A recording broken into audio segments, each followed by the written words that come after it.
As a first-generation Indian Muslim American woman, I have had the unique challenge and experience of growing up with my cultural identity being different than the one I was surrounded by. The culture that surrounded me as I grew up did not have much representation of brown women and men, whether it was in books, educational material, media, or television.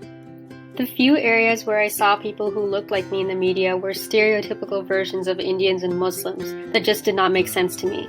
This lack of accurate representation as I grew up made it very clear to me that my identity as an Indian Muslim woman in America was not something that felt normal because I was unable to view others just like me.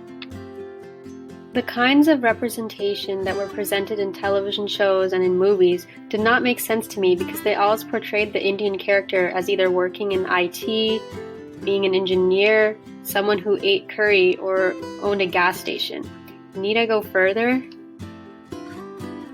These racial stereotypes not only were on the screen, but were growing within the minds of children who surrounded me in my classes at school.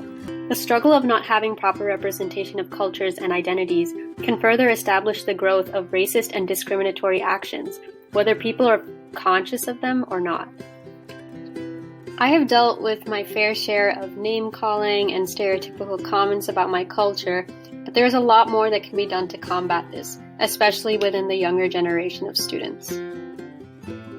As a Muslim woman, I have felt a lack of representation within media due to the stigma against Islam and the lack of education on what the religion really stands for.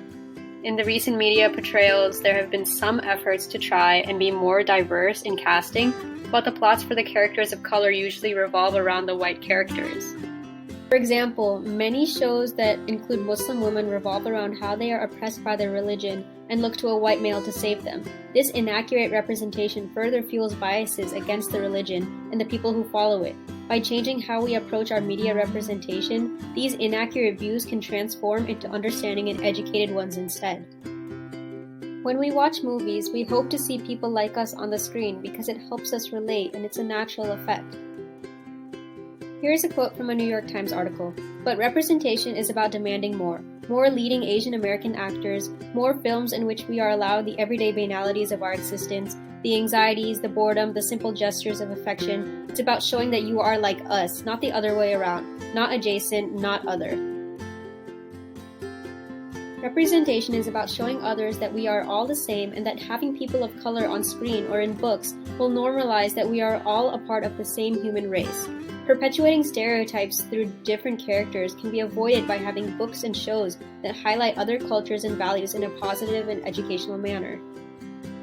In the future, this will enable many people to grow culturally aware and formulate an understanding that we are all human and that nobody deserves to be treated differently just because of the color of their skin.